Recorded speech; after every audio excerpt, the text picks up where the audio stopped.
थंडीत उपयुक्त जीवाणू आणि बुरशीची कार्यक्षमता कशी वाढवायची?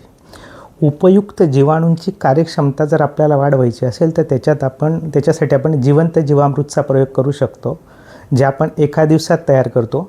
आणि उपयुक्त बुरशींची वाढ करायची असेल तर त्याच्यासाठी आपल्याला पोटॅटो डेक्स्ट्रोज अगर घरच्या घरी तयार करायचं आहे. त्यासाठी आपल्याला 1 लिटर पाणी घ्यायचं आहे, 250 ग्रॅम बटाटा घ्यायचा आहे. तो 250 ग्रॅम बटाट्याचे तुकडे करायचे आणि 20 मिनटं त्याला त्या पाण्यात चांगलं उकळायचं आहे. त्यानंतर तो जो बटाट्याचा अर्क आहे तो अर्क आपल्याला वापरायचा आहे. त्यानंतर 2 किलो पोहे घ्यायचे, गरम पाण्यात 2 दिवस भिजू घालायचे आणि त्याच्यानंतर जे पाणी येईल ते पाणी आपल्याला वापरायचं आहे.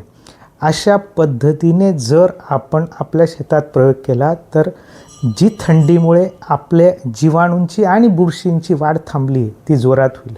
त्याच्यासाठी आपल्याला ह्या 2 नैसर्गिक ट्रिक्सचा आपल्या शेतात वापर करायचा.